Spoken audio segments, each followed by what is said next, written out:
దీనికి వందింతలు రేపు సినిమా మీకు ఇవ్వబోతుంది. ఈ 4:30 స్టెప్పులు చూసారా? అది మాట్లాడకపోతే అసలు ఈ ఇంటర్వ్యూ సార్థకం కాదు. రుద్రతాండవం అన్నాను కదా, రామ్ చరణ్ గారు రుద్రతాండవం అనేది అవును అక్కడ కనపడుతుంది. పాటలో చరణ్ గారు అపియరెన్స్ కానీ, చరణ్ గారి స్టెప్పులు కానీ రిలీజ్ తర్వాత మీరు విజువల్గా చూసుకుంటే, మీ పాటను మీరు విజువల్గా చూసుకుంటే ఏమనిపించింది సార్? నిజానికి ఒక నా పాట అనే ఒక బిడ్డ చిత్రీకరణ రూపంలో ప్రయోజకుడు అయ్యాడు అనిపించింది అంతే. వావ్. చేతికి అందొచ్చిన కొడుకుని చూసి తండ్రి ఎంత ఆనందిస్తాడో, నేను కాగితం రూపంలో నేను రాసిన పాట తెర రూపంలో అంత అందంగా వచ్చినప్పుడు అలాంటి భావోద్వేగం కలిగింది నాకు.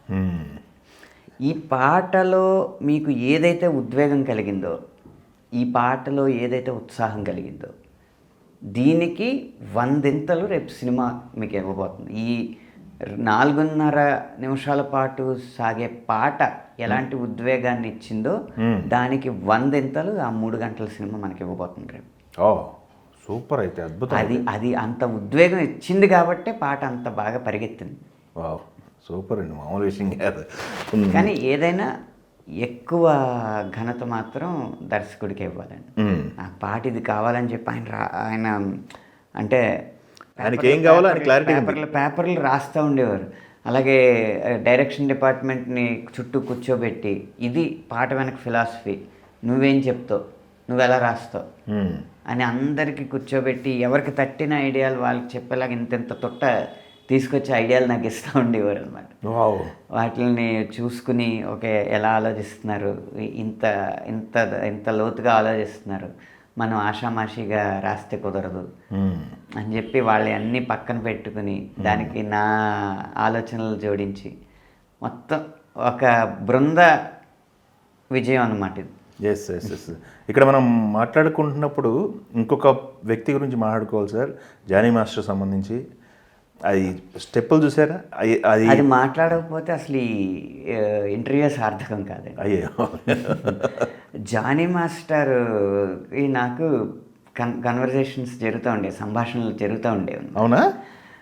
మామూలుగా మాట్లాడుకుంటున్నప్పుడు, గురువుగారు ఇది ఇందులో సాహిత్యం కొంచెం స్ఫూర్తివంతమైన సాహిత్యం, స్ఫూర్తివంతంగా ఉంటుంది, పూర్తిగా దీన్ని డ్యాన్స్తో గనక కప్పేస్తే ప్రజలకు అందకపోవచ్చు, మిగిలిన పాటలు మీ అద్భుతంగా మొత్తం డ్యాన్స్తో నిండి ఉంటాయి కదా, ఈ పాటకి ఎక్కడో ఆ సమతౌల్యత సాధించాలి అని నేనంటే ఆయన కూడా అడుగుతుంటారు, మీ ఆలోచన ఏంటి పంచుకోండి అంటే, లిరిక్ వచ్చినప్పుడు హీరో తాలూకు భావోద్వేగాలని చూపిస్తూ, మ్యూజిక్ వచ్చినప్పుడు అద్భుతమైన డ్యాన్స్ చేస్తే బాగుంటుంది అని నేను అంటాను. అది ఆయన తీసుకుని మీరు చెప్పినట్టే